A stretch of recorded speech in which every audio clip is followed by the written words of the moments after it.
Most loving pronouns at the divine lotus feet of our most beloved Swami. Brothers and sisters, I am to all of you. For Swami's divine grace, we have one of his students, Brother Karthik Ramesh, with us here today.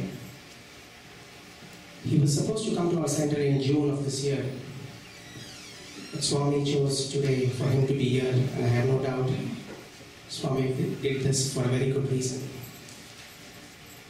He is an alumnus from the Sri Sathya Sai Institute of Higher Learning, having completed his Masters in Business Administration in the year 2007. He is currently the spiritual coordinator of Sai Sahara, which is one of the biggest Sai centers in Anna Nagar, Chennai. And he's traveled around the world conducting workshops on educare, devotional singing, as well as on study circles.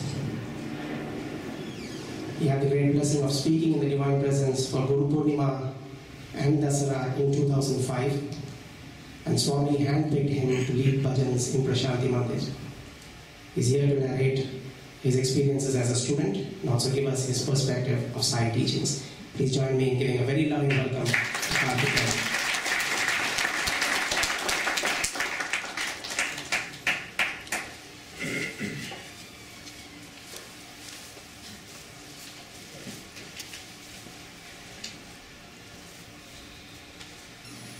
With love and humility, I offer myself at the divine lotus feet of most beloved Sai Ma. Firstly, I am very, very grateful to Swami who is sitting here today and in the hearts of each one of you for having given me this wonderful privilege to come back to the United States and participate in his activities in a small way. At the outset, I would like to start off with a small Ganesh Stotram.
I always pray to Swami for inspiration to start at all.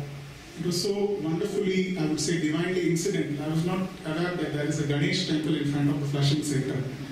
So usually I start with the Guru Stotram or some small prayer to Swami in my own little way. And today, rather yesterday, when I spoke to Sundar sir and I was looking at the website, I realized that it's opposite. I actually didn't know that in front of the Ganesh Mandir. But the beauty of this invocation, and this is going to be a heartfelt prayer from from me to Swami, that Swami, through this talk of mine, firstly, illumine not only my heart with that divine supreme knowledge, but enlighten all of us, make us aware of that cosmic consciousness that is omnipresent, omnipotent, and ever omniscient, so that we may always remain devoted to you. The second thing which I wanted to start my talk off is with a confession. There are a lot of very, very renowned singers in Bharti. There are some of my senior brothers here. There are even more, I would say, stalwart kind of speakers in Prashanti Nilayam. I fall into neither of these categories, right? So I'm neither an extraordinary singer, nor am I an extraordinary speaker. But I would describe myself as an extraordinary student of Swami. There are ordinary students and there are extraordinary, not extraordinary. Somebody who has a little more, if I can say, ordinary nature, and that is mine. So I sincerely pray forgiveness to Swami in case I say something wrong, or I request all the musically inclined people here to bear with my singing and my talking. But I do hope that somewhere, I touch a chord in each one of you, and Swami gives all of us a collective message. The third thing which I wanted to mention at the beginning of my talk, it was February of this year when a few alumni of the Tamil Nadu region, I'm not sure if there are devotees here from Tamil Nadu or Chennai, anybody here from Tamil Nadu, Chennai?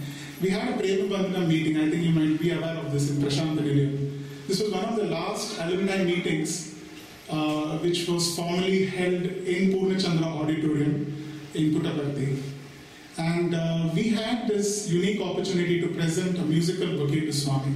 So I just recall this beautiful moment with Swami when we were showing him all the initiatives by alumni, across the southern region. And at that time, Swami very, very profusely blessed the alumni that we should take ahead his mission, we should carry on, we should spread his message through music, through love, and most importantly, the essence of his teachings, of his mission. Because Swami is all along giving us so many beautiful instances, so many beautiful experiences. I'm sure each one of you sitting here has their own Bhagavatam. Each one of you can write your own biography of how Swami came in your lives and how he has touched each one of your lives. So this prayer which I made to Swami, and Swami very, very lovingly accepted on February, the last week of February 2011, was that, Swami, please make us instruments, please make us worthy instruments of yours so that we might carry across your message very effectively. Many times in Prashant Nilayam, when we stand in front of an audience, an august audience like today, and I've had an opportunity to speak a few times in Prashant Nilayam, and Swami, we always used to tell Swami, it is so difficult to stand here and address an audience. After all, we are students and we have very little maturity, we have very little experience of spiritual progress. How do we, handle the situation? So Swami used to say, when you stand here, just remember one thing. Swami is on your side. The world is on the other side. So even if the entire world is on the other side and Swami is on your side, you don't have to worry about anything. Swami will speak through you. So once again, I invoke Swami's blessings to, have his message rendered out today. Many times in Patti, especially, I was fortunate to do my MBA in 2005. A little bit of my background. Because I wanted to make this a very, very experience-based sharing session. Usually I talk, on subjects which Swami has been teaching and what I have kind of spent some time introspecting. But based on some inputs which I got from devotees here and based on the previous talks which I had given, people wanted experiences to be shared. So I still remember in 2005, it was actually the Guru Purnima occasion. And a very interesting thing, the slide there, let me also give you another secret. It's no longer a secret. The slide there is just to distract you in case you get bored with my talk. So anytime you find that this is not interesting, you can at least have a look at Swami's photos there or read what is on the screen. Right? So it is a very, very, very funny way in which I actually got, if I have to say, inducted into the bhajan group. As I was telling Brother Prashant here, I have absolutely no knowledge of music. But Swami made me sing. It is because of some prapti, some good karma which my mother and father did, or I don't know what great blessing my ancestors had. It was actually 2005 June, the 1st of June 2005 when our MBA course was to start in Puttaparthi.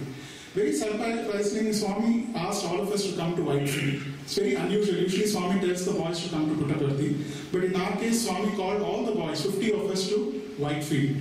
And he called us 3 days before the first day of MBA. And as we gathered there, 3 days Swami was completely ignoring us.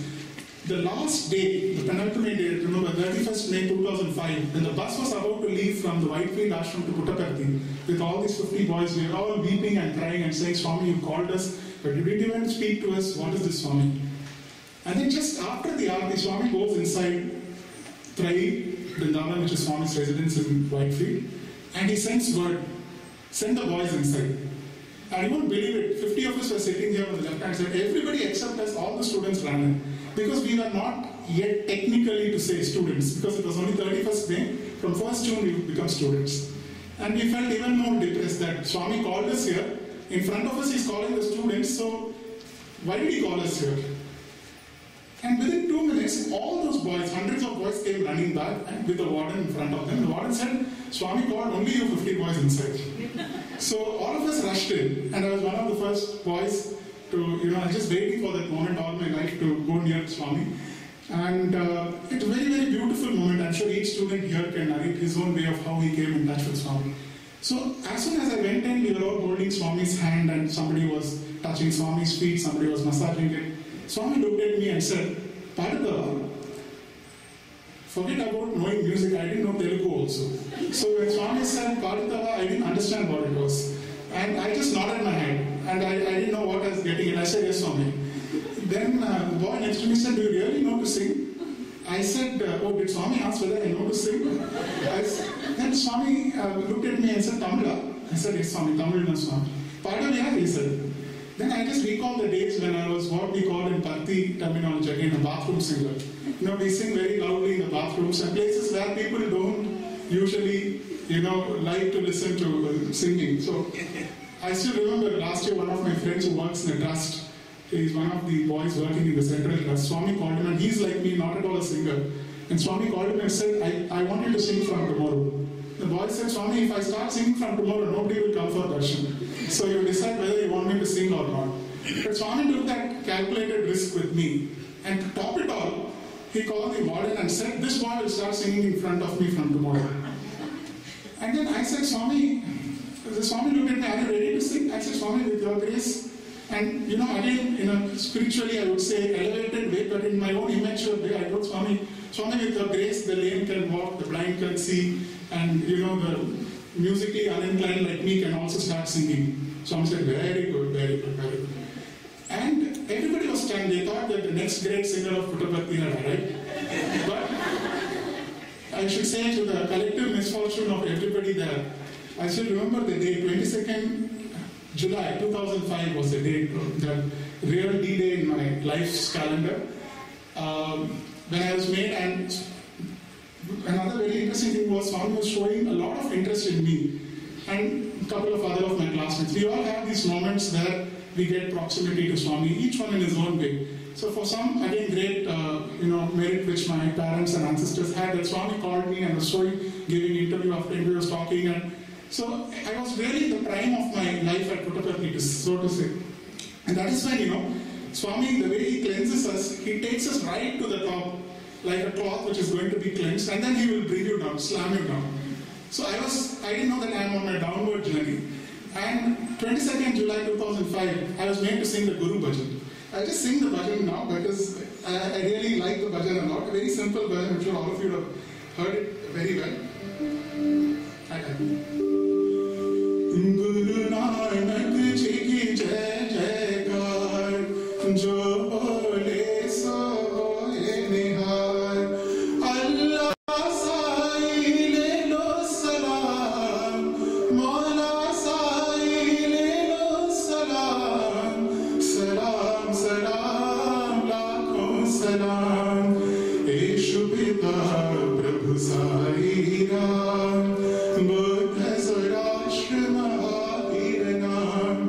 Salam, salam, lakhon salam, salam, salam, lakhon salam, salam, salam, mera salam. I don't know how I sang it today, but that day it was quite worse from the other days. To top it up, my throat was very bad and I had a really heavy lunch. So there's absolutely no sound coming out, and I was sitting right at Swami's feet, and everybody around me was, Swami was in a trance. I actually sent Swami in a trance maybe. Swami was closing his eyes and waving his hands, and as if I was giving the best ever song in Puttaparthi. And there used to be one teacher, I don't want to take his name, who's in charge of our bhajan group. So he was pinching me from behind. He said, Karthik, what are you doing? And then the tabla guy is looking at me from there. The talam is completely gone. And everything is, it's probably it can go down as one of the worst songs ever sung in Puttaparthi. But Swami was enjoying in bliss. And after bhajan, I got a roaring welcome and I went back to the hostel. The boys are boys, wherever they go, you always find, especially in Patti. Swami often says that you are all Gopalas in the previous birth. Probably you are also Vanaras. And so we experienced that more in the hostel, especially on these occasions. So when we went back, rousing welcome, and everybody said, man, he has arrived. Now we know why Swami told you on the first day to start singing. And I really wanted to have my Mahasamadhi there that day. And I thought, I'm never going to show my face in the bhajan. I'm not going to step inside the bhajan hall in Puttaparthi. I made a resolution. I said, Swami, thank you for, really, you have elevated me, but I don't need this kind of evolution anymore. And I decided every day I will go and sit at the back of the bhajan group. Though Swami had particularly told me to sit in the first row daily. So Swami also, I went into this phase, what I say that, I call as Swami ignoring, rather I should say Swami kind of giving us the inner guidance when he doesn't physically talk to you, but the inner conversation starts. So at that time, for almost 1 week, Swami kept ignoring me, and every day I was like sitting in the last row. On 29th July 2005, Swami came for darshan, and then he called the Vice Chancellor, and he said, today I want my voice to speak. The amazing thing was, exactly 1 month back, it was Guru Purnima, and in those days, one of the interviews which I got with Swami said, you better be ready to talk on Guru Purnima day. Then next day I prepared a very long speech and I showed it to Swami. And Swami said, it's too long, people will get bored. He said, Swami, okay, I'll shorten the speech, Swami. And I shortened and brought. Swami said, very good, Chala Machite, very happy. Guru Purnima, you will talk. And Guru Purnima, all the elders spoke, all the really and amazing speeches. In fact, I remember the All India President also spoke on Dakshinamurti, but Swami didn't call me. And I was dressed like this in a safari given by Swami and all ready to talk in the first row, but Swami completely ignored me and that chance went by. But on that fateful day of 29 July 2005, Swami came and he told the Vice Chancellor that I should be one of the speakers. So there were 3-4 teachers and 2 of us as students who were asked to speak. So till my chance came, I never knew that I am the person who was going to talk. And then Swami was giving the introductions for each of the speakers. Swami was telling the Vice Chancellor, now introduce this person as so and so. So when it was my turn, I think it was the 3rd chance, and some 3 amazing speeches where, the benchmark had been, it had been set to the highest possible level. And I definitely didn't want to speak on that day. And then suddenly they announced, and I was thinking this is a very familiar background. The Vice Chancellor was saying that the boy who's going to speak next has come from the corporate world, he has 4 years of IT experience, and he's going to speak. And then they said the name of the boy is Karthik Ramesh. And then I was totally stunned, and everybody was even more surprised because they were expecting the next fiasco from me after my bhajan performance. And then I literally didn't want to get up and go, but then Swami called me, literally looked at me and said, come here. Then I said, Swami, what do I talk? I went near Swami and said, Swami, usually we say, Swami, talk through me, Swami, speak through me. But today, what do you want me to talk? Swami said, talk about your experiences. Today is the day when I want you to speak about your experience of how you joined the university. So that is the one of the various incidents which I am going to share, during this talk. But one of the things I learned by speaking in front of Swami is that the conversation with Swami, the inner dialogue is always going on. As Paramahansa Yogananda says, the greatest love that you can experience is when you have that perennial communion with God. If each of us just closes our eyes and if we just imagine Swami literally floating into the Kulwant Hall from Yajur Mandiram, gently touching a devotee here, taking some letters, giving some vibhuti, those are precious moments when you can literally feel Swami's presence. On one occasion, Swami told us, "Kaun baat karega?"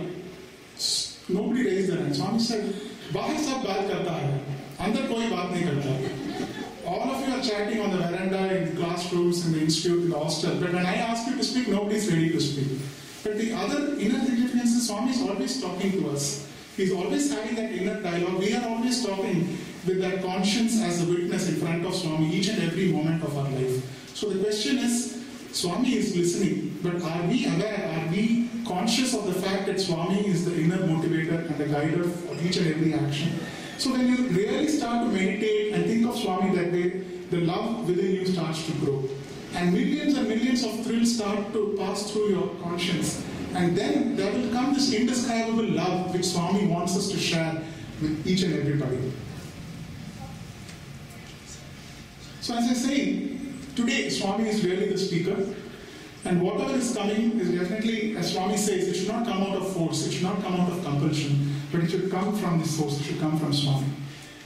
A couple of other experiences, that's just one of the photographs I found, and again just to divert your attention. This is a second occasion when Swami asked me to speak. This was a time in Gram Seva during 2005, and I was blissfully engaged in the Gram Seva activities of distributing prasadam in various villages. Suddenly the Vice Chancellor came looking for me. So it's a very scary thing when the head of your university is looking for you. Either it's really bad news, you got into trouble, or it's something good. So I went with a very, my heart racing, I went into his office and said, "Sir, what is the matter? Swami has asked you to speak today." Then I was completely stunned. I said, "Sir, but he said by afternoon 3 o'clock you have to speak." And I had only 2-3 hours. I said, "Sir, but what does Swami want me to speak on?" And Swami gave me the topic that day. Swami said, ask him to talk on the motherhood of God and the godhood of mother. And literally he made me talk about my mother, as Swami as a mother, mother nature as mother, and the universal consciousness as a mother which is always caring for us. So this is another experience, but during these occasions and other occasions when Swami has asked me to speak, I have always felt that inner guidance. I've always felt that Swami is constantly in that communion with us. And I pray to Swami today that he continues to have that conversation with each one of us. And it is important for us to listen to Swami, understand, imbibe his teachings, and live those experiences forever. There is this very, very famous bhajan from Anup Jalota's thing. I'm sure each one of you have heard about it. Hai aankhein wo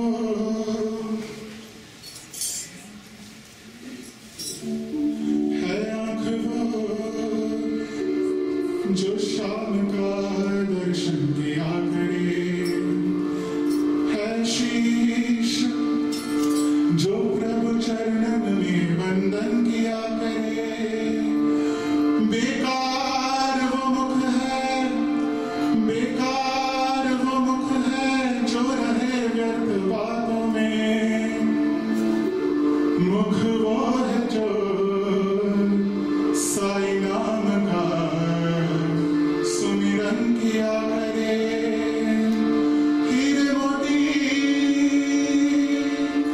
हीरे मोती से नहीं शोभा है हाथ की, है हाथ जो भगवान का पूजन किया करे।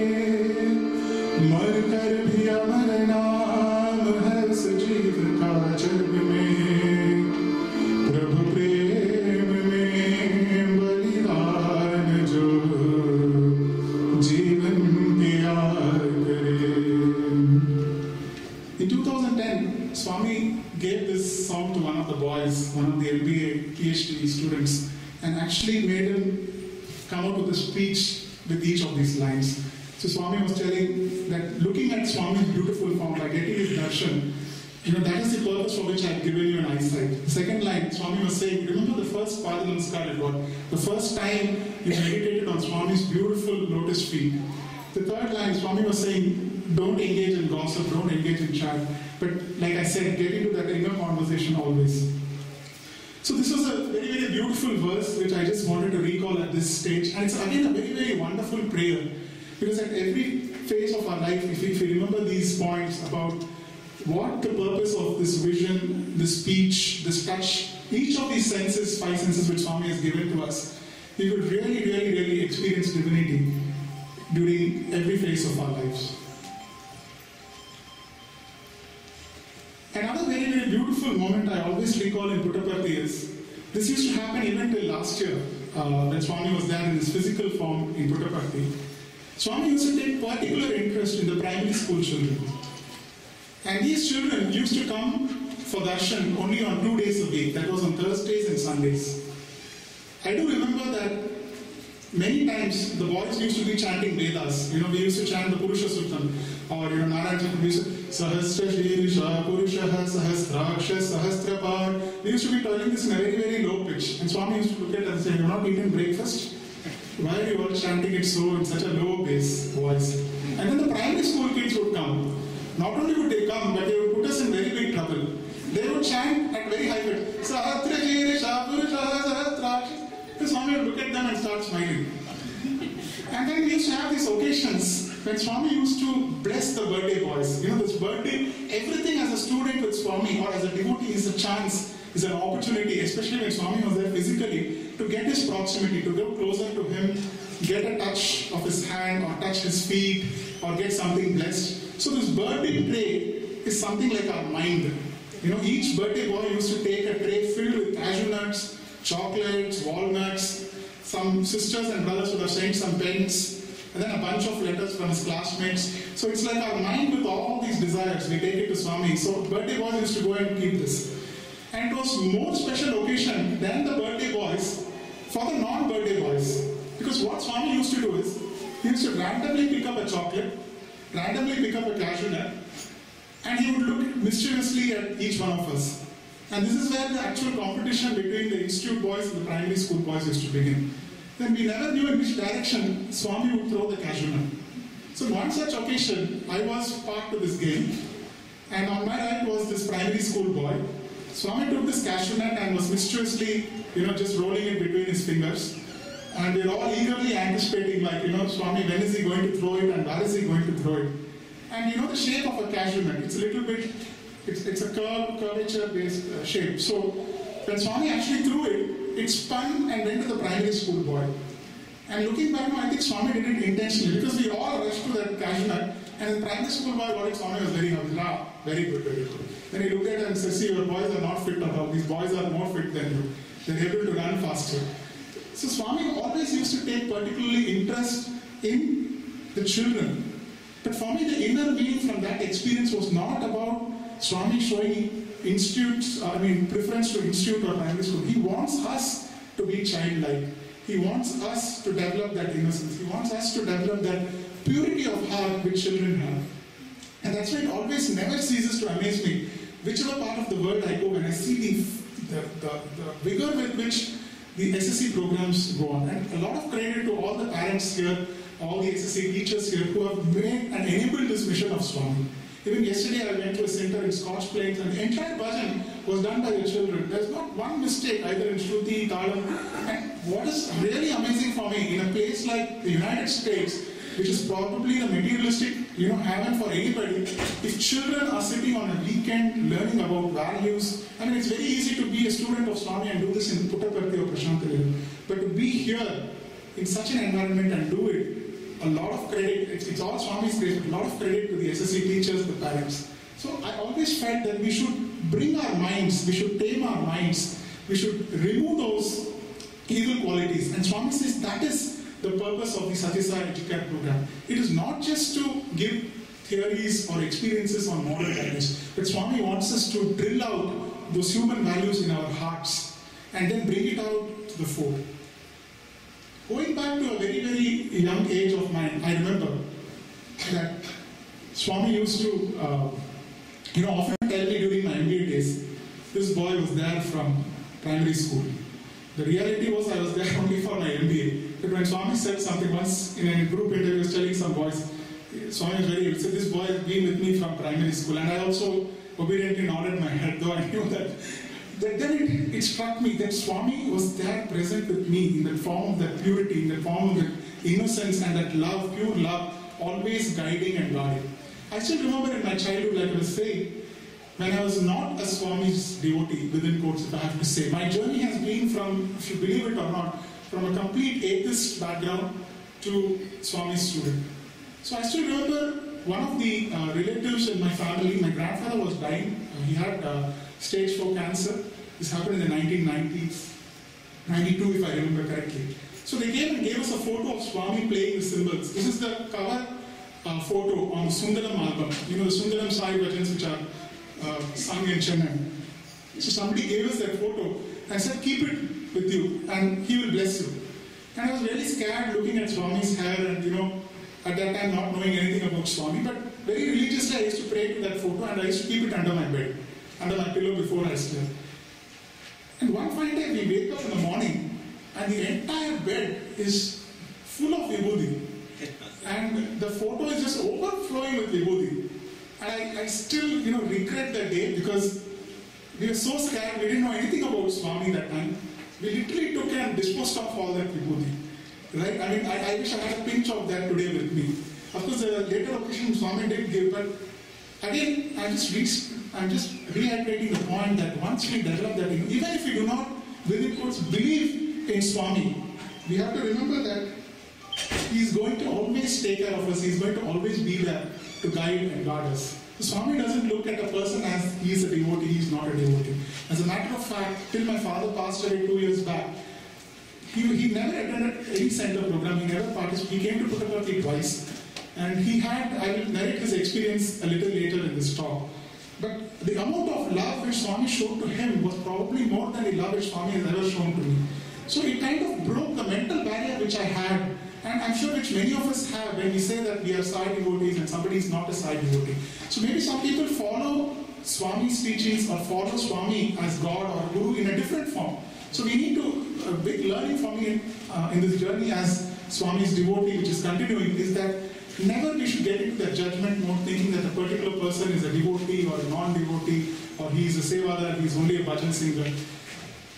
So this is another thought, another experience which came to me. Going back to 1997, how I came to Swami. Like I said, growing up in a very, very typical South Indian, traditional family, we didn't have a lot of religious beliefs. And it was not till 1997, Swami once said to a student that if you do not allow me to enter your life, just mark Swami's words. He said, if you do not let me to enter your lives, I will break open it and enter your life. So in my case, Swami literally broke open my life because two very close relatives, my father and my grandmother, met with life-threatening accidents. And my father was in a foreign country and my grandmother met with an accident in Chennai, and especially in my grandmother's case, it was so difficult because she had gone for a Swami's activity. She had gone for some bhajan in some house, in my aunt's house, and come back, and on the way she met with an accident. And then I wrote this letter to Swami. Somebody told me that you can write a letter. I didn't even know what is writing a letter. I just wrote a very nasty note. I'm sorry, Swami, but I wrote a very nasty note that day to Swami saying, Swami, why are these accidents happening to me? If you're really God, if you're this thing, why are these things happening to me? And in that particular house, as it happens in many centers and many houses where Swami's presence is felt, instantly Swami used to respond. And I was a kind of real doubting Thomas, of the highest category. So I double sealed the envelope where I wrote the letter to Swami. I kind of stapled it, put it in Swami's letter. Couldn't scan that, but Swami, at that time an atheist, a person who completely did not believe in Swami. Swami said accidents are only karma. And Swami did not stop at this. He materialized around 15 photos.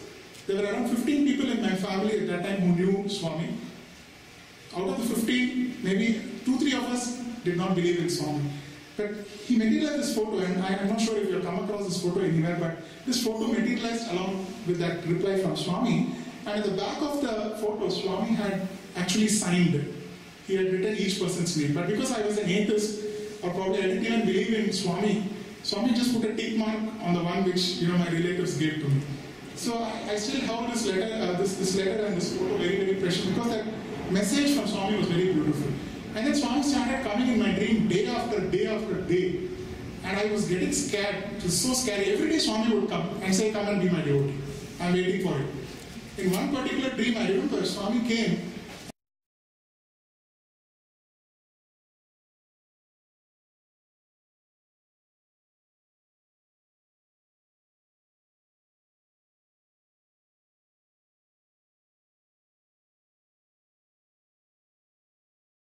There was this huge, my father was on crutches for almost 1 year.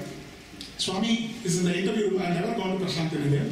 And Swami is standing at the door of the interview room, and there is a big board above the interview room which says accidents are taken care of. And Swami calls my father and me and says, take Pada Namaskar. Swami said, you better start believing in me. Whether I was a believer in God or not, I really love and continue to love and consider my mother as a God. So I asked my mother, if you tell me to believe in Swami from today, I will believe. And I said, definitely you should come. My mother had always been Swami's devotee from the start. So Swami then gave my first darshan in Whitefield. And this is where again I go back to that beautiful line of Anup Jalota where he says, the eyes are given to see Swami. When I went to Whitefield for my first darshan, and I didn't know anything about rules or sevadals or discipline, and it was my high school, I completed my high school and I was going to join a college for engineering, and I was so obsessed with the fact that Swami, you have to take care of my life from today. Because my mother had kind of given me this idea that once you surrender to Swami, as we all know, he will take complete care. So I said, Swami, today I'm placing my life in your hands. You take care of my life from here, you tell me which college I should join. In that day's darshan, this reminds me of Whitefield, this hall, a small hall, and then Swami was going around. I was literally jumping and getting up, Sevadals were pulling me to sit down, and I was just not paying any attention to them. It so happened that Swami just completely ignored my block and walked off. And I was so upset with Swami. I was standing near the Gokulam, the canteen which is there a little down across the road from the Whitefield ashram. And I was literally fighting with my cousin sister who had come with me. And I said, what is this? Swami had come and he said in my dream that he's going to take care and nothing has happened. And I said, if he's really God, let him come right now. And suddenly my cousin sister stopped talking. She just looked behind me. She said, Karthik, look behind you. And I thought I was dreaming. I turned back and saw Swami was there. And it was actually that Swami had come in the car. He was going to possibly, to some devotee's place or something. And his car had momentarily stopped near Gokulam. And Swami gently rolled down the window and straight looked into my eyes. There was nothing, and everybody is watching me and I am watching Swami, and I never forget that moment because I feel at that moment Swami touched some inner chord. He touched my soul and he transformed me from being an atheist into really believing in Swami. And from that particular point in 1997, there has been absolutely no looking back. And the greatest lesson I have learned, like I said, is surrendering to Swami. Because in 2000, Swami performed my Upanayana. And 2002, when 97 and 98, he again told me which college to join. He told me to do engineering. And between 1998 and 2002, when I was doing my engineering, I started looking at the students. And for me, they have always been an inspiration. But I always, had this clarity in my thinking in terms of who is Swami's student. Often Swami has asked us this. He said, are you a Swami student or are you the institute student? So typically we say, from Satyasai University, but Swami is not worried about it. I believe each one of us here have that unique privilege and opportunity of being Swami's student by following his message, by living his message each and every day in our life. A student just doesn't mean a person who wears the safari given by Swami or singing in front of him or talking there or sitting in Prashanta Nilayam Mandir. Each one of us, if we sincerely take up Swami's message, and I'm recalling one beautiful experience in Shirdi Baba's life, where Shirdi Baba in his last days tells, his close devotee Shama, he says, Shama, I have no disciples in the world. And Shirdi Baba is lamenting, and then Shama looks at him. Swami has narrated this experience. And then Shama just breaks down and says, how can you tell that, Shirdi Baba, what about me? Then he says, you are my only disciple. And then Swami also made this very interesting statement. He said, there are no students, like there is no university in the Shirdi Sai Avatar. There was a university in Satya Sai Avatar. We do not know about the Prema Sai Avatar. But this golden opportunity to be Swami's disciple is like going in the next phase of evolution from a devotee. All of us like to listen to bhajans, all of us like to get engaged in service activities. But if we really start practicing the essence of his teachings, we are entitled, I feel, to call ourselves. So between 1998 and 2002, I considered myself as Swami students, whatever I did, wherever I went. In fact, people, to my convenience, often mistook me to be a student. On a humorous side, I even narrated this once in front of Swami and got into trouble for that. In 2000, during 75th birthday, I went very early to the stadium. Because as a devotee, you have zilch chance of going and getting darshan anywhere near. So I went right up to the stage, next block where students sit, and I was sitting there. I was doing my engineering there, I was dressed up in lights. And then the sevadals and they, who are you? What are you doing? And very innocently, I didn't do it intentionally. I said, I'm a student. And who are you? I'm a student. I wanted to say I'm an engineering student, but they mistook me to be Swami student at that particular time. I had a phenomenal darshan of Swami, but then I started living with that guilt. I said, Swami, I did not lie, but somebody mistook me to be a student, so but you have to now make me a student. It is now your duty. You have recognized me as a student during your birthday, so please make me a student. But wherever I went, whichever astrologer or We used to believe at that time a lot in astrology, and nobody ever said that I have the merit or the punya, if I have to say, to be Swami student. He said you can never be Swami student, you can never chant Vedas, you can never sing. Forget all that. Your life and future is in the United States. That was told to me in 1998. It's coming true after so many years. And Swami then told me, after I joined, that I literally changed your fate. And the very first speech which I mentioned to you, 29 July, when I stood in front of Swami, I said, Swami, with your grace, with your anugraha, what can the Navagrahas do? And Swami looked at me and actually acknowledged, said, yes, I changed your fate. So it's very much possible, and I want each one of you to live in that thought. There's nothing like destiny, nothing like fate when it comes to God's grace. Swami once told a teacher, I can nullify, I can make your mountains of sins and karma into ashes. He told one of the teachers who had still in the university, who had come from the Middle East in a very, very big petroleum company. Swami told him that when you came to Prashant Nilayam, you came with mountains and mountains of sins. And I just burned them. And how did Swami burn them? He burned them through the sadhana which the teacher was doing, which all of us do in Prashant Nilayam, which is through Namasmarana. So Namasmarana, Swami says, is the best sadhana. These are all what Swami has said. He said it's the most beneficial Satpravartana. It's the highest form of japam, the most profitable. I think that sounds a bit odd, but most profitable tapas. It's not like any credit with God. But why is the Kali Yuga, as we all know, as we all read, as we all heard Swami say? Because it's the easiest thing for each one of us to do. Swami, I remember once told one of the singers in Vrindavan Bhajan Group in an interview. The Vrindavan Bhajan Group is a group of Seva girls in Whitefield who sing every Thursday and Sunday. So that auntie is a close family friend. She was telling this incident to us. She's saying that every day while cutting vegetables, while washing clothes, whatever she would do, she would keep singing bhajans. And incidentally, she would also sing bhajans every Thursday and Sunday in front of Swami. So one day in an interview, Swami told her, you sing bhajans very nicely. So she said, Swami, yes Swami, I'm practicing a lot. That's why I'm able to sing very well. Swami said, not in front of me, when cutting vegetables and doing household chores.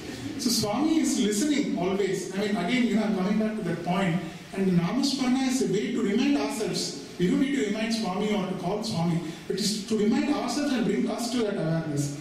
And like I said, it can, nullify even the amount of sin, the power of even 14 lokas can be nullified by that. And it is words which have tremendous power. I'm sure each one of you will agree. And you have experienced it also. If you go to Prashant Nilayam itself, I will give you a very striking example, no offense meant.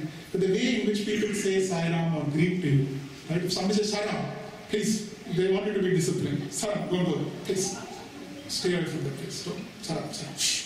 But the same thing, devotee will, when you enter Flushing Center, Sai Ram, how are you, Karthik? You feel so nice. So it's all the power, the love that you carry in that word.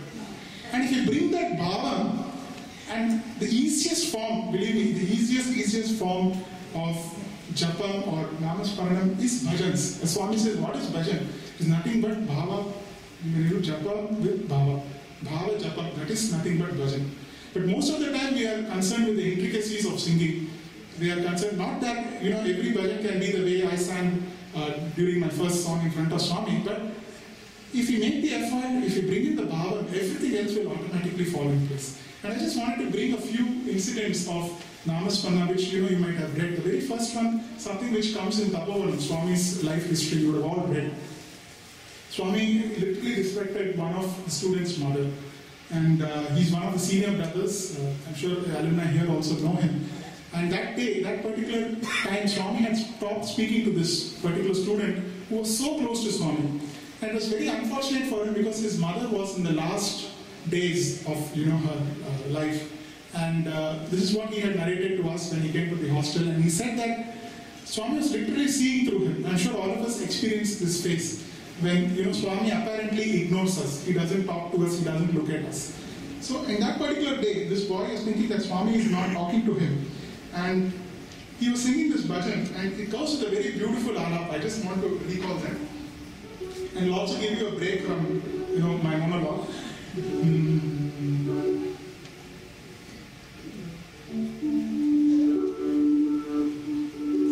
Twameva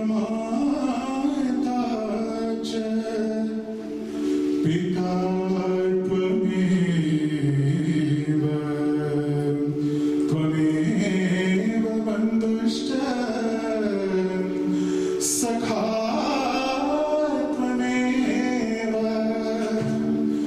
त्वमेव विद्या द्रविणं त्वमेव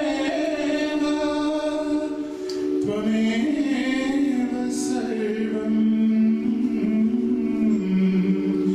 मम देव देव श्री साई देव साई विकार माता Sai. So he was singing this song. I'm not singing the song, but he was singing this song. And Swami abruptly gets up and walks away from the bhajan hall. And he's so depressed. He says, Swami, you are my mother, you are my father, please save my mother. But without his boy's knowledge, Swami literally went to his house at East Prashanti, materialized Vibhuti, rubbed it on his mother's feet, her forehead, brought her back to life, and came back and sat in the bhajan hall as if nothing had happened. And by the time he was concluding the bhajan, and Swami continued to ignore him. Then he went back home to do the, he was thinking he has to make arrangements for the final rites. His father is standing there beaming and saying, your mother is all right. So that is the power of, bhajans. When you do meditation or any activity with that bhava, Swami can even bring back somebody from death.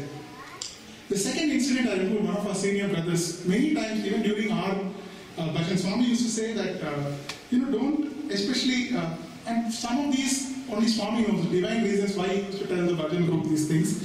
I'll give you a very common example. Swami used to tell that, don't stress the unnecessary, especially the so-called, if I say, negative connotations in bhajans. Like if I say Vigna, I can sing the song for you.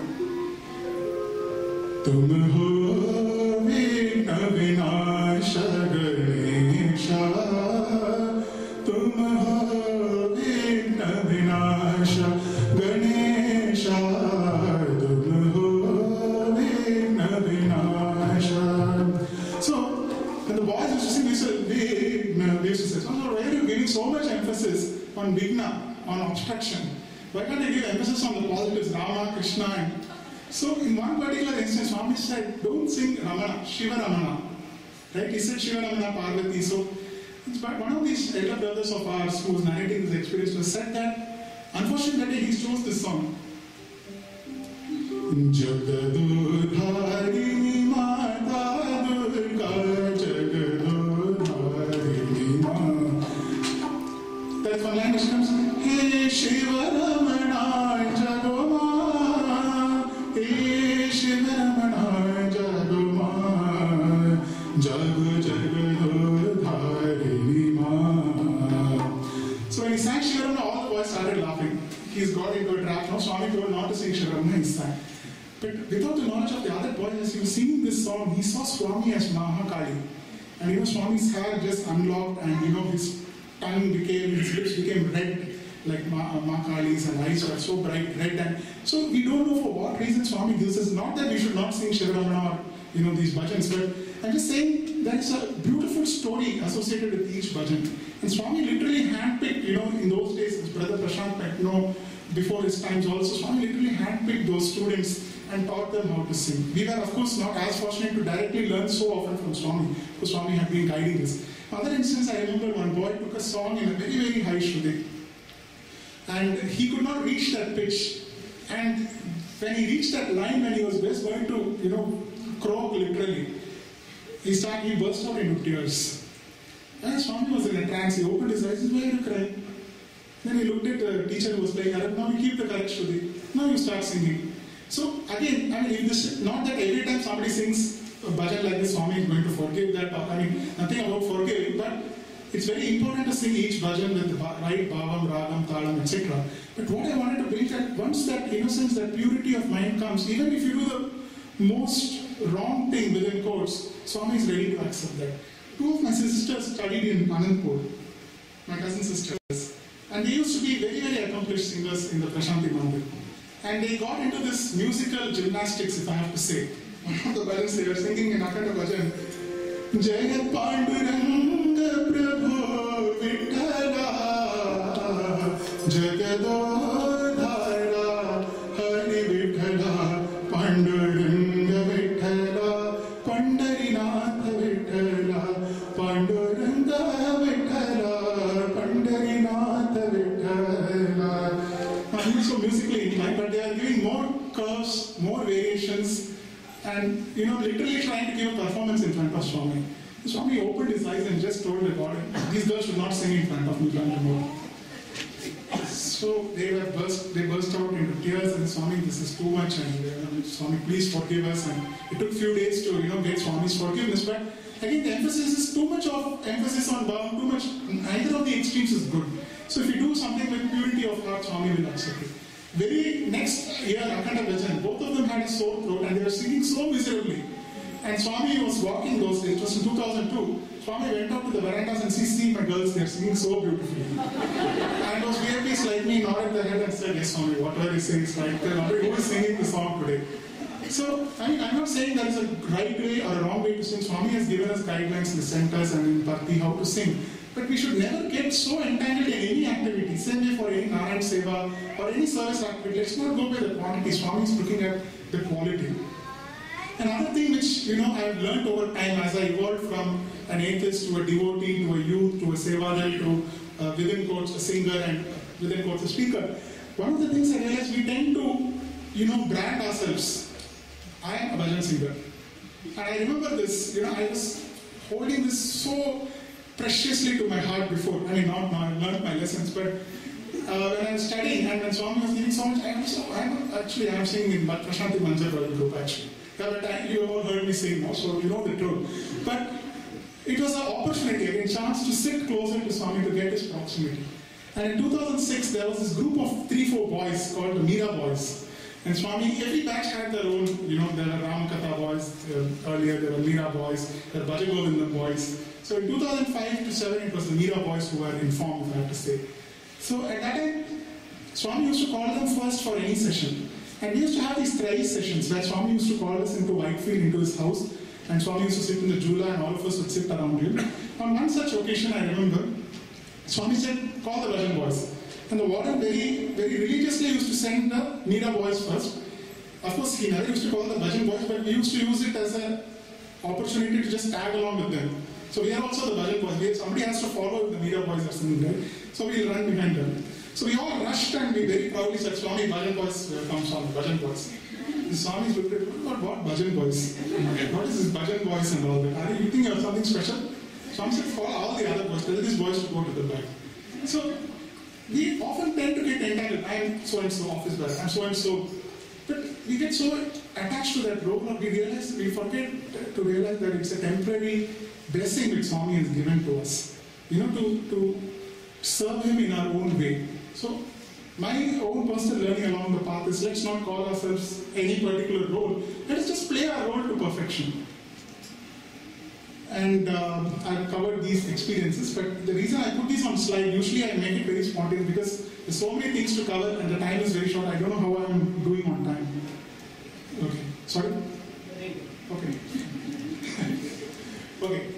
Coming back to singing, this is something very dear to my heart. Again, it's not about my singing, but how did it actually happen? I mean, even before this incident, I remember when I was part of my center activities in Sai Sahara. I don't know if anybody, I think one of the uncles, Sharma uncle, has gone to Sai Sahara. I met him in the retreat. There is this Dr. Sundarajan, who is almost like a foster father and who is the convener of the center. Now, very first bhajan, I remember I had gone there to his house, and they have a beautiful hall like this. And so many miracles, so many materializations of Swami happened. And this was the first time I went to a Sai bhajan. So he receives me at the door and says, he looks at me and pretty well built says, you play tabla? I said, no sir. Harmonium? No sir. Then what will you do? He said. So that day I said, Swami, something at least when I come for bhajan, let me do something. Because I used to take all these complicated bhajans and they were not even if I have to say Satyasai bhajans, in the sense our bhajans are so unique, they're so easy to follow, so melodious.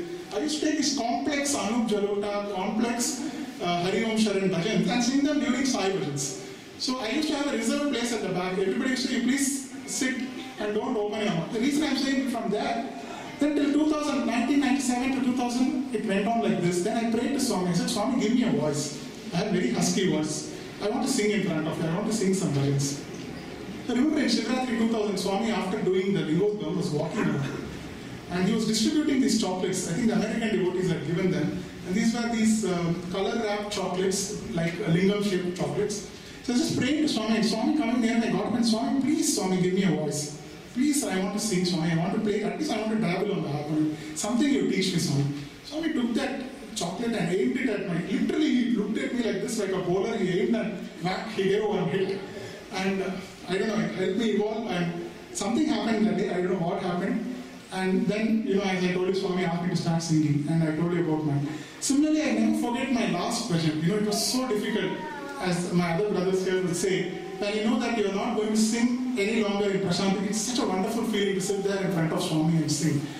And I remember my last bhajan was this, just a few lines of that.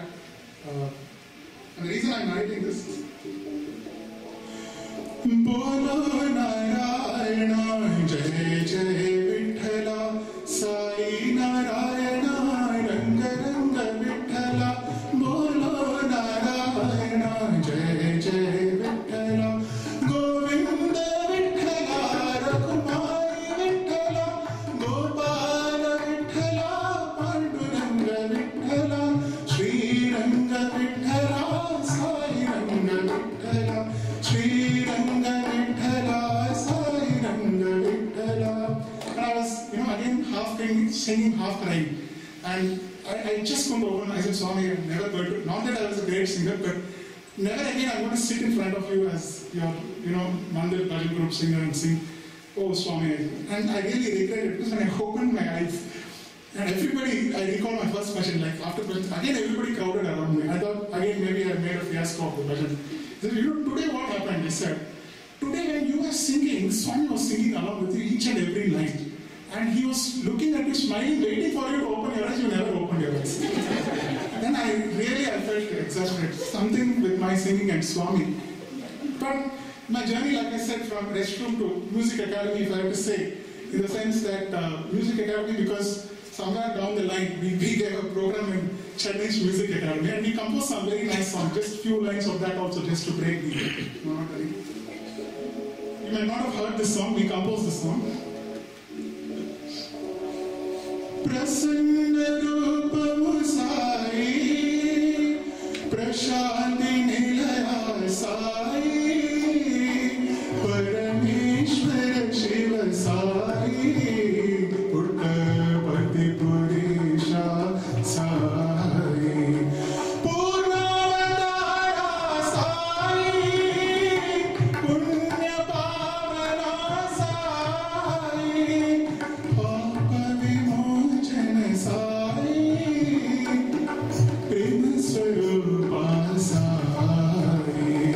Sai Shri Satya Sai, Sai Shri Satya Sai, Prasanna Rupamu Sai. Why I like this version is because we are saying that Swami is such a loving, beautiful God, always smiling. So whatever we do, singing or whatever, let us always make Swami smile. Let us always make him happy through that. So this is a short, recapitulation of my experience as Swami. How am I doing on time? Sure. Now I will go to the next part of my talk, where I'm going to touch a few more aspects of Swami as a guru. And Swami once told us this.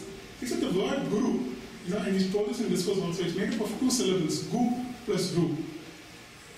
The person or the being, supreme cosmic being who illuminates your ignorance with the light of divinity, the light of enlightenment, he is called the guru. And each one of us need a guru on the way. But Swami as a guru has always said, I remember also, once in 1998, they were screening the movie. Swami used to watch a lot of movies with the students. And these are not Hollywood or Bollywood movies, but spiritual movies. And but there were occasions, I still remember, I don't know if any of you watched the movie Iqbal. It's about that village boy, rural boy who becomes a ruler. Now before that movie was released in Bollywood, we saw it with Swami in Purnachandra Auditorium. And certain really meaningful movies because the producer was a devotee of Swami. But coming back to these movies, the funny thing in watching movies with Swami is that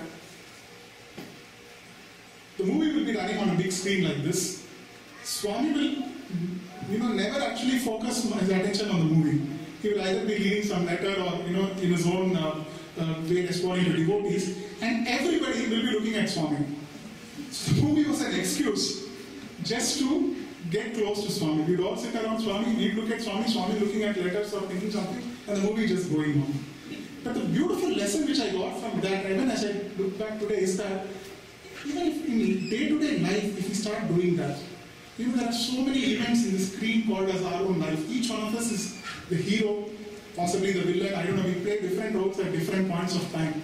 But in this movie of life, if we constantly look at Swami, who is the director, he will automatically take care. The movie will also be fine. The movie will be a super hit. So we should always, this is a lesson which I always imbibe when we watch movies with Swami. So this particular occasion, the movie was Dattatreya. And the scene was, I hope I'm pronouncing the name right, one of Dattatreya's disciples, Kartavirya Arjuna. Correct me, spiritually, people who know are more scholarly in this topic, but whoever is a disciple of Dattatreya goes to the ashram. And the particular scene which was being shown that time, he goes to the Dattatreya's ashram and he sees a lot of liquor and, the worst imaginable things are all there in Dattatreya's ashram. And he wonders, have I come to take this person's privilege? Have I come to take this person's, knowledge? And then Dattatreya pushes him and just hits him and, he's wondering, what is this? He's a guru, he seems to be in an intoxicated state of mind. And then he still holds on to the leg of the guru, he doesn't let go. And then immediately the scene changes. All the people around whom he saw turn into, angels, they turn into Devarishis, and then it's a wonderful heavenly scenario. So again, a beautiful message in this movie was that, how Dattatreya puts his disciples to test. At the end of the movie, Swami took the mic and said, I am Dattatreya, and test is my taste. Swami said that. So I'm sure each one of you have experienced this in your own lives, and especially at this point of Swami's mission. We often wonder, many people say, we hear and read a lot of stuff in the media. But believe me, I was there in Puttaparthi for quite some time, and I went back last time, I was there for Guru Purnima Mahasamadhi. Things are going on so beautifully like clockwork. It's only Swami. And I asked some of the teachers before I could share these experiences. It was very difficult, and that is how I used to console myself, because I was here when Swami's Mahasamadhi happened. And I always remember this lesson from Gandhiji. Gandhiji used to say, before doing anything, whether it's buying something or doing something good or, doing any work, think of the poorest man you have met in your life and ask yourself the question, will this act benefit that particular man? So why I'm giving this analogy, if I have to say, is because in those days, I'm just talking about 3-4 months back when I was in the US, and I used to feel so bad that Swami is not there. I used to always think of my friends in Puttaparthi. I used to think of the boys working in the Central Trust. I used to think of the boys I know, my classmates, who are actually till the end were with Swami, in his house and in the hospital. How difficult it was for them. What is it when we compare it to our agony being here so far? If we feel so bad, imagine their state of mind. But Swami, I asked them, and how did people take this? And 2-3 experiences they shared. In fact, one of the boys, I took their permission, who stayed with Swami, was narrating this. Apparently in 2003, Swami, has this habit of sleeping in his room. He has a very simple room in Prashanthi Nilayam. And 3 boys sleep just outside Swami's room. And very rarely Swami used to get up in the nights. And when Swami used to get up, he was very particular that I don't want to take any specific names here because that's not important, but there's this one particular boy who Swami always wanted him to take care of Swami. So when Swami got up, if Swami had to move around, anything this boy had to do. But it so happened that boy was the most sound sleeper possibly in Prashanthi Nilayam. So it would be very difficult to wake him up. And he was narrating this experience to the teachers and students. He was saying that particular night, and Swami is very particular, he was saying that, the way you wake up, we know our mothers, fathers, or even in hostel, when we don't get up for Suprabhatam, there are various ways of waking up a person. But Swami is very particular that you should not tap, or you should not shout, or you should not even, push that person and wake him up. You should gently pull the pillow like this and see if he wakes up. So they are trying their best. The other 2 boys are gently pulling the pillow. This boy is not waking up at all. And Swami is so particular that he should only get up and take care. Then finally they went and told Swami, he's not getting up. Can we come and help him? Swami said, fine. And then whatever work Swami had to do, he completed that. And then Swami was just sitting and reading letters in the middle of the night. And then Swami looked suddenly at them and said, what will happen if I leave this body now? imagine this question in the middle of the night when you are with Swami physically. Swami puts this question to you. And Swami putting this question to you. And they just burst. Swami, we cannot take it. Swami said, don't worry. When I actually leave the physical body, I will prepare each and one of you. I will prepare you for that event. So if you look back at the sequence of events, all the drama which Swami took us through, hospitalization and whatever else, is just a way to prepare ourselves to mentally strengthen ourselves through the Gayatri chantings, Mrityunjaya chantings, etc. Okay? But it is so difficult. And I'm just reminded of this song. I really hold this song very, very close to my heart.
The Shirdi Sai Baba drama which they put up in 2011, January of this year. And before the drama, Swami called the boys inside Mandir. And Swami said, we're going to put the drama of Shirdi Baba. You know his story. He took Samadhi for 3 days. You all read in the Satcharitra that he took Samadhi for 3 days. He took some devotees' asthma and left the body. Swami said, Shirdi Baba left the body for 3 days and came back. But when I leave the body now, I will not come back. Swami said that. And Swami said, Shirdi Baba also said that my bones will continue to talk to my devotees when they come to me. Swami says, same way, my physical body will continue to talk to each one of you. The reason I'm saying is, if we consider the Swami's physical body as the representation for Swami, it is still there. And in fact, the boys who worked on the Samadhi, I asked them, and not to make any of you feel sad, it's very difficult for me even as I say this, but just to tell you, that the way they kept Swami's body, 3 foot of, they got this special Pandit Malai Vibhuti from Paini. They put rock salt, they kept Swami's, beautiful form there. On top of that, they put this Vibhuti. It's so well preserved. The temperature of the Samadhi is also, even if it is 50 degrees Celsius, nothing will happen. I mean, so to say, if it is the physical form which Swami always used to say, Swami has said this to students, and believe me, he used to say, Swami used to look at his body and say, this body is waste. And we used to say, Swami, what are you telling? Your body is waste, we are worshipping it. Swami said, your body is waste, only the spirit, the indweller is great. Another occasion, Swami said, I don't know what is the concept of physical distance. I don't know what is near, what is far. What is important for me is each one of you should be dear to me. So the reason I'm saying it's very difficult times, but when I heard and read about these things, it gave me a lot of courage, and I'm sure each one of you will take that home, that now we are reaching that phase of our lives when we have to take forward Swami's message and we have to make our lives as his message. So I think I'll... The other thing which I remember is that 2-3 incidents which I wanted to touch. I'll just touch upon these incidents and then... One is that my admission in Parthi, like I said that Swami, it was not at all there in my destiny. I actually went to Parthi with a fractured hand after meeting with a major accident, and after 5 years of trying for admission. And I narrated this during the retreat. I'll keep it very short here, but just to bring out the essence that the selection to Swami's college, or like I said, to be Swami's devotee or disciple or student, you don't need to be a scholar, you don't need to be eminent in academics or anything. It's only the purity of heart that Swami does. So a person like me who had absolutely no merit also to study in Swami's college, when I went and wrote that test, I actually gave a blank paper during my admission test. And when the results came, I was trying to see that in the group discussion, in the written test, everywhere my name was figuring in the top. And then actually, when I got admission, I couldn't believe it. And after I joined, Swami told me that I gave you admission. Actually, on medical grounds, in my physical condition, when I enrolled the exam, I was not eligible to write the exam. I still remember, before the exam, I called the authorities and told them that I'm so-and-so. I didn't mention my name. I said, I met with an accident and can I come and can my mother write the exam for me? I will dictate the answers. They said, give us your number and we'll disqualify you. I immediately disconnected the phone. And I went and gave a blank paper, believe me, after 5 years of applying to Swami's college, and I was very old. I was almost 28 when I went and applied for MBA. Swami doesn't see anything, I realized. And Swami told us to me that I gave you admission, I chose you. During one bhajan session, Swami looked at each one of us and said, "Tumhe select kiya, tumhe select kiya, tumhe select." Photo deke select kiya, Swami said. He actually said that. He doesn't mean the photograph, but he's looking at our past images, he's looking at our spiritual evolution. He knows what is best for us. So this is one experience. The last thing which I wanted to share is that in 2000, like I said, Swami did my Upanayam. After giving admission, Swami was so compassionate. In 2006, a very, very touching incident. In fact, I've never narrated this, but today I somehow feel Swami wants me to talk about this. In 2006, my father was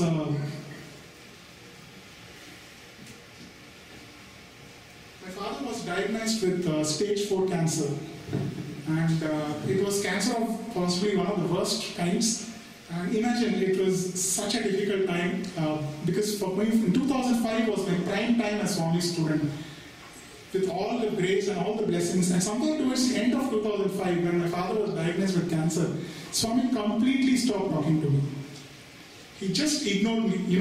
I remember Anil Kumar sir, the Swami's translator, also went through this phase. A lot of us go through this phase, where Swami gives you so much attention and suddenly cuts off that connection, at least at a physical level.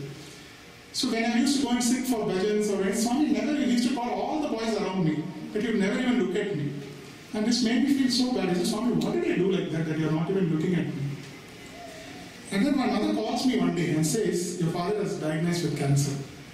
And on that particular day, it was really, Swami's will, I should say. Swami came for darshan to Kulwant Hall in the Porte car, that grey car that Swami has. In the same car, he proceeded to Whitefield. Nobody knew where Swami went what, and then Swami sent a message saying that I'm not happy with the Parthi boys. This often used to happen. The Vrindavan boys used to pray that Swami come to Whitefield. The Parthi boys, the Swami used to stay here. So depending on our individual sadhana, collective, this thing, Swami used to, his own will and sankalpa at the end of the day. But that particular day, I remember, Swami went off to Whitefield. I couldn't even go and tell Swami that Swami, at least he would have given a vibhuti or he would have told something reassuringly. Something would have happened. Then I took permission and went to Whitefield. Again, unfortunately for me, that day Swami went to a very close devotee's house for Graha Pravesh, for housewarming session. So Swami cancelled the darshan in Whitefield. And here I was standing in front of Swami's house in Trai Vrindavan and waiting for Swami to come, and there my mother calling and telling me that doctors have given up all hopes. And then Swami comes at around 6:30 after the bhajans, and he goes up and I'm still standing there and waiting, and the teachers are not letting me go inside. They said that Swami has specifically said he doesn't want to see any Puttaparthi board. And since I was doing my MBA in Puttaparthi, I was standing there, and really imagine you have all the access to highest form of divinity, but you cannot, you're literally at the doorstep of God. And I think I reached a phase beyond surrender. I can't think today beyond surrender. But when really you have to surrender that surrender itself. What can you do? Swami doesn't want to talk to you. And I just took that train and I said, Swami, I'm just letting go of the situation. And I do that today also in many situations. The moment we let go, like Swami says, the moment we let go and let God, the situation will improve. So as I stood there crying at around 6:45 in the evening, Swami comes out. He came straight to me. I was standing outside the gate. He called me and he was very upset with me. He said, "What are you doing here? Your course is in MBA." And he was speaking to me after a long period of silence. And I just burst out in tears. I said, "Swami, my father," and someone said, "Shh, just go to Chennai. Chennai po," he said. Then the teachers were trying to recommend. He said, "Swami, Vibhuti Swami," and they are just bringing that basket or hoping that Swami will wave his hand and do some miracle. Nothing. Swami just said, "Take Padamaskar and go." And I just rushed. I didn't know where. I said, "Okay, Swami," I said, "Go, I will go." I ran out of ashram, and then suddenly somebody came running behind me and gave me Vibhuti. They said, "Swami has sent Vibhuti." Then I went and just nick of the time my father's life was saved. Then I came back to Patti. The day I came back in 2 days, Swami returned from Whitefield. And Swami, being a Bhajan group boy, I was entitled to sit in the front. I came and sat in the front. Swami comes in from Whitefield in the car, and usually when he comes in, there is some Sargatam song sung and Aarti is taken. Swami came in and sat there, and we were just all smiling, and I was really tense. I was waiting to thank Swami. "Swami, thank you, you saved my father's." Swami suddenly looked at me and said, "Kisi ko upar jana tha, nahi gaya," Swami said. "Somebody had to go up, but they didn't go." "Swami dekhta hai, Swami will take care," he said. So I was so much in tears. To make things worse, my father's cancer worsened. He got 3 different kinds of cancer in the span of 1 year. And then one phase I told the doctors I would just bring my father to Prashant area. I came there, tried to get him some special privilege, see, nothing worked, nobody helped me. And I was so depressed, and my father had to undergo a major surgery to, save his life again. And at that time, it was July of 2006, I remember, Swami one day during darshan called me. And I went up and said, "Swami, my parents came." Swami looked at me and said, "Swami, teriyada? You think Swami does?" Swami was furious with me. He said, "Do you think you have to come and report everything to Swami? Do you think Swami doesn't know?" And Swami looked like it. Your father was sitting right there, and he pointed exactly in the devotee section, which only I knew, because my father didn't get even a privileged seat, a veranda or a front row or anything. Swami said, "Your father was sitting there, right?" Swami looked at me, "See, surgery, when is the surgery?" I said, "Swami, if your grace is there, there's no need of any surgery." Swami said, "No, let the doctors do their duty, do the surgery, do it immediately," he said. Then he waved his hand and created Vibhuti and gave it. Went and gave it back to my father. Again, my father's life got extended by 3 years. When I passed out of MBA, again my father's condition worsened. And again, so, she's been so compassionate. And like I told you, my father is a person who actually did not believe in Swami. He respected and regarded Swami as a very great person, a great humanitarian. But today as I stand in front of you, I want to tell you this feeling, this experience has taught me that Swami doesn't judge anybody. We should not judge anybody in any particular situation. In 2010, March 31st, 2010, my father was in the ICU and he was in the last phases of his life. I immediately sent a letter to Swami. I in fact called up my friend. I sent an SMS to him. I said, "Write down these 4 lines telling Swami that my father is going to leave his body and he should reach." And he was sitting for darshan. I still remember my friend was sitting there, and during darshan Swami comes, and he comes at 12 o'clock that day, 12 noon. Very, very unusual that particular day. And that was a landmark day in Prashant Nilayam because Swami shifted the bhajans from inside the mandirs to the outside Kulwant Hall. Ever since 31st March 2010, bhajans are happening outside. So Swami sat there and he called his boy towards the end of the bhajan, my friend. Then Swami looked at that letter and said, "His father has already reached me." Actually, it was around 12 o'clock. No, my father's life was just slowly ebbing away, but that was a reassurance. And he immediately called me up and said that Swami, and he said, "Don't worry, tell Karthik that I am his father. I will take care of him. Not to worry." And all this happened 3-4 years after I left Prashant Nilayam, when I was not in physical proximity, when I was not even in a bhajan group. There have been umpteen number of people who are more evolved, more merited. The reason I'm saying is Swami remembers. Swami never forgets. Swami always fulfills his promise.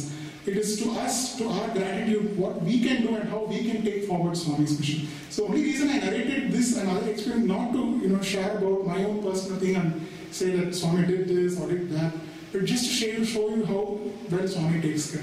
I'm not going to touch that last experience where Swami last year even arranged and put up my marriage happened, but that's not immaterial now. But just overall, my whole journey, like I said, seeing Swami right from the eyes of an atheist to try and become a singer, to try and become his volunteer, young adult, and the journey has been amazing. And I really pray to Swami that he gives more and more such opportunities. Because to really be Swami's student is something which is indescribable. And I will just, possibly end with this small video.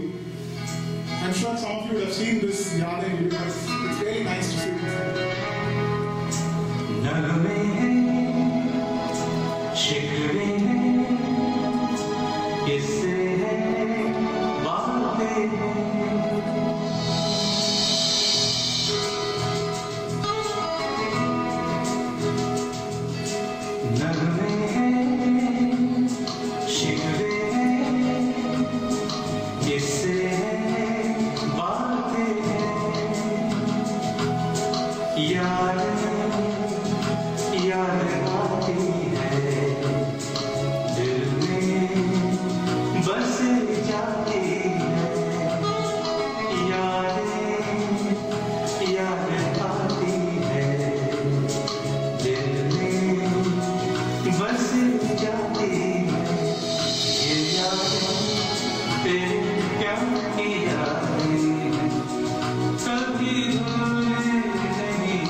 Another video, but can you play it or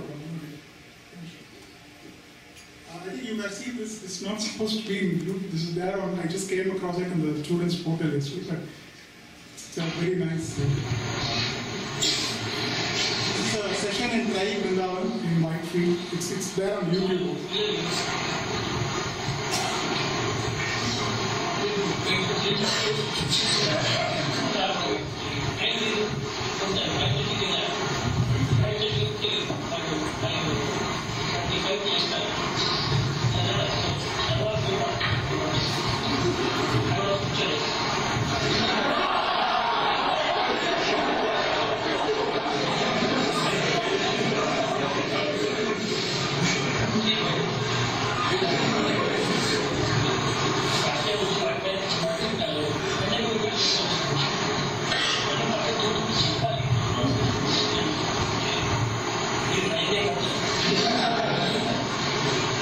Swami's telling the Suprabhatam boys are sleeping on.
So just another video to lighten you. I'm sure some inner secrets are come out, so because you forget. Just Swami in his very jovial mood.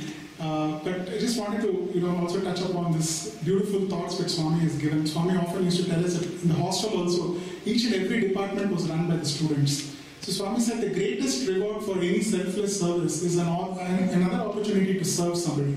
And if you just think about it, it's not about looking for Swami's grace or Swami's love when you do something good. It's just that opportunity which Swami gives us. And just two small experiences which I want to touch upon for the Hyderabad young adults. They always used to go to Bharti and do service. Even this birthday, 85th birthday, they had set up some stalls. I don't know if somebody from Hyderabad is here. They're actively involved in cooking the food. And Swami was so happy with their service that there was a photo like this kept near the stall. If any of you have been there, there was Amritam which was oozing out of that photo. Swami was so happy with their service. Now these boys once in the early 90s went to Prashant Nilayam, and Swami specifically told them, you are coming every time but not having darshan, but you are always serving. This time you are not allowed to serve officially. So they took brooms and sticks and went and actually cleaned the restrooms in Bharti. And somebody went and complained to Swami saying, Swami, look, these boys disobeyed you. Then when these boys were called by Swami, Swami took them to the interview room. And imagine coming from a restroom straight, drenched with sweat and water, they made a huge puddle inside the interview room. And they were so guilty about this. Swami, we are sorry we spoiled the interview room. Swami said, this water is purer than the Ganges because it is containing the sweat of your selfless service. So that is the importance Swami gives us to the service. So, last 3 points I've anyway covered. But one more last thing which I want to say, many times we will encounter a situation where, Swami will give us, like I said, a test. In one such occasion, these young adults were telling me that they were accompanying Swami's convoy. In the front of them, the Prime Minister's convoy was coming, and Swami's convoy with the youth were going on bikes and covering Swami's car. One of the youth went up and stopped the Prime Minister's convoy. Imagine that is a violation of the protocol, because when the Prime Minister of India comes, all the traffic stops. You're not supposed to, But this boy stopped the Prime Minister's convoy allowed Swami's convoy to pass. Then Swami told the Prime Minister, the thing was, the Prime Minister and Swami were coming for an inauguration of a temple by Swami. Swami reached that temple, got down from the car and told the Prime Minister, these boys have violated your protocol, you punish them. You follow dharma, Swami said. So these boys were stunned, oh my God, Swami, we did it for you and now you are punishing us. That they said, Swami, whatever we did, they just prayed to Swami. Then Swami walked up to the temple, he looked back. The Prime Minister told Swami, Swami, who is Prime Minister President in front of God? I came here as your devotee, so I will not punish those boys. And Swami said, boys, come up. And that day Swami was so happy with them. He said, you boys have fulfilled your duty in such a selfless attitude. I will not inaugurate the temple today. You boys inaugurate the temple. You do the pratishtha. So God will even give us the most exalted position if we truly engage, whatever soup kitchen service, whatever old age orphanage homes which we do, Swami will definitely this thing. And that is when we will definitely feel Swami's presence. And this is the last slide I have, where umpteen occasions Swami has gone through. This was in 2010, we were presenting the alumni service report. And we were showing Swami on a photograph, near the Mumbai airport. There's a lot of slum settlements. So we had taken a photograph of that and we had put it in the service activities along with Educare Medicare. Swami looked at it and said, poor people. And we could see that Swami's emotion, compassion, and his literally in cases, poor people. He said, are you serving poor people? Go and serve poor people. Till today that thing rings in my head. Swami has so much utmost compassion for the downtrodden and this thing. And I would just like to end with this particular prayer. O Lord, take my love and let it flow in fullness of devotion to Thee. O Lord, take my hands and let them work incessantly for Thee. O Lord, take my soul and let it be merged in one with Thee. O Lord, take my mind, my thoughts, and let them be in tune with Thee. O Lord, take my everything and let me be an instrument to work for Thee. So this is a beautiful prayer which Swami has written in the Sai Vandana book, which is given to all the students. It's available in Prashant Nilayam also. Once again, I'm very, very grateful to Swami, and Grateful to Swami and each of you and to all of you to have listened to me patiently. And I pray to Swami for any forgiveness for anything which I have said wrong or inappropriate in this audience. Jai Saram.